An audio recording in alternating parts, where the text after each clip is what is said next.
Assalamualaikum warahmatullahi wabarakatuh. Kami dari kelompok 10 ingin mempresentasikan tentang memahami penyusunan laporan keuangan bank syariah.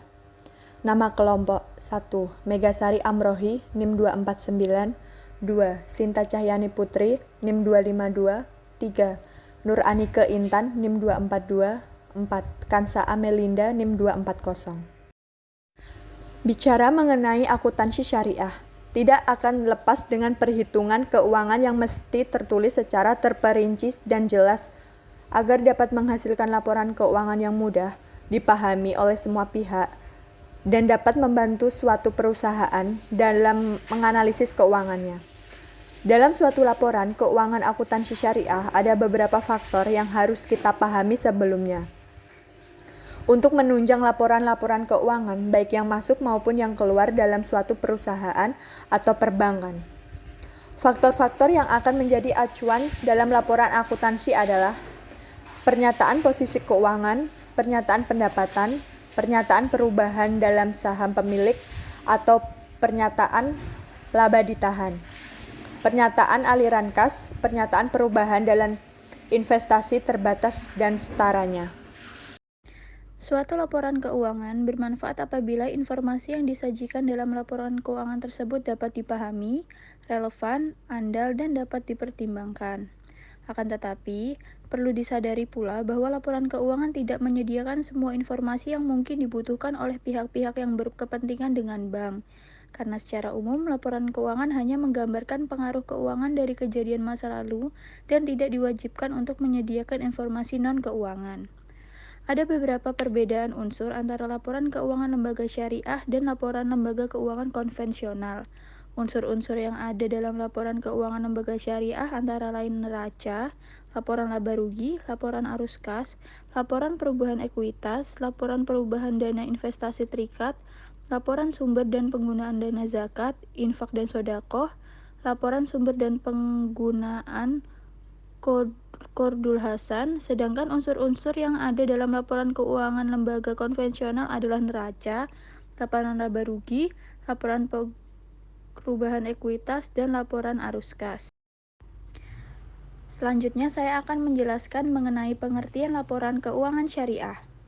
Lembaga keuangan syariah menurut Dewan Syariah Nasional adalah lembaga keuangan yang mengeluarkan produk keuangan syariah dan yang mendapat izin operasional sebagai lembaga keuangan syariah. Definisi ini menegaskan bahwa suatu lembaga keuangan syariah harus memenuhi dua unsur, yaitu unsur kesesuaian syariah Islam dan unsur legalitas operasi sebagai lembaga keuangan. Jadi, laporan keuangan syariah adalah bagaimana lembaga keuangan syariah tersebut menyajikan laporan keuangan syariah sesuai yang berlaku di lembaga keuangan syariah itu sendiri.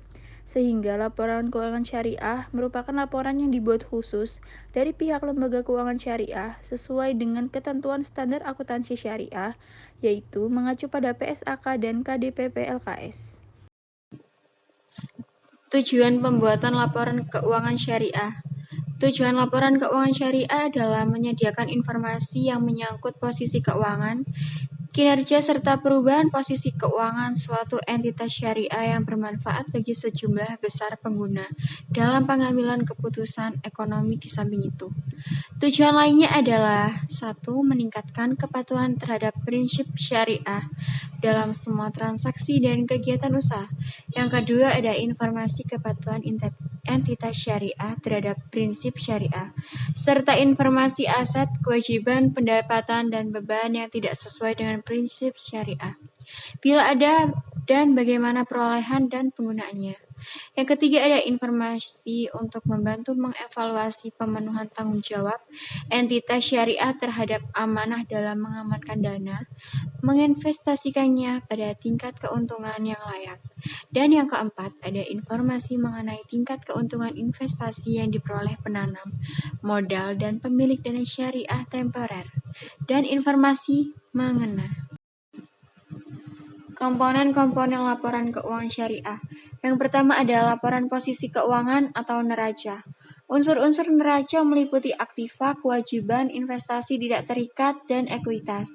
Penyajian aktiva pada neraca atau pengungkapan pada catatan atas laporan keuangan atas aktiva yang dibiayai oleh bank sendiri dan aktiva yang dibiayai oleh bank bersama pemilik dan investasi tidak terikat dilakukan secara terpisah.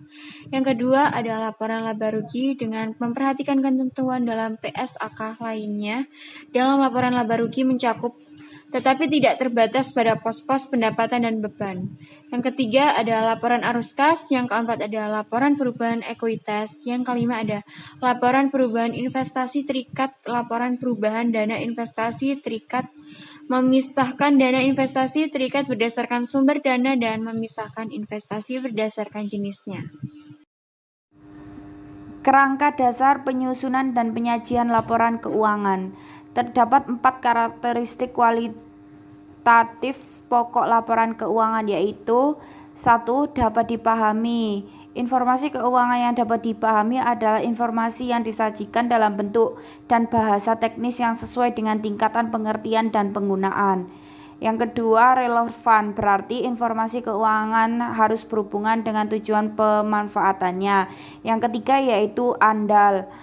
Agar bermanfaat, informasi juga harus andal. Informasi memiliki kualitas andal jika bebas dari pengertian yang menyesatkan dan kesalahan yang material, dan dapat diandalkan pemakaiannya sebagai penyaji yang tulus atau jujur yang harusnya disajikan yang sewajarnya harap dapat disajikan. Yang keempat yaitu dapat diperbandingkan. Informasi akuntansi harus dapat diperbandingkan dengan informasi akuntansi periode sebelumnya pada perusahaan yang sama. Yang terakhir yaitu penutup. Kesimpulan, laporan keuangan adalah merupakan produk atau hasil akhir dari suatu proses akuntansi. Dapat disimpulkan bahwa lembaga keuangan syariah menurut Dewan Syariah Nasional atau DSN adalah lembaga keuangan yang mengeluarkan produk keuangan syariah yang mendapat izin operasional sebagai lembaga keuangan syariah. Tujuan laporan keuangan syariah adalah menyediakan informasi yang menyangkut posisi keuangan, kinerja, serta perubahan posisi keuangan suatu entitas syariah yang bermanfaat bagi sejumlah besar pengguna dalam pengambilan keputusan ekonomi syariah. Sekian presentasi dari kelompok 10, kurang lebihnya mohon maaf. Wassalamualaikum warahmatullahi wabarakatuh.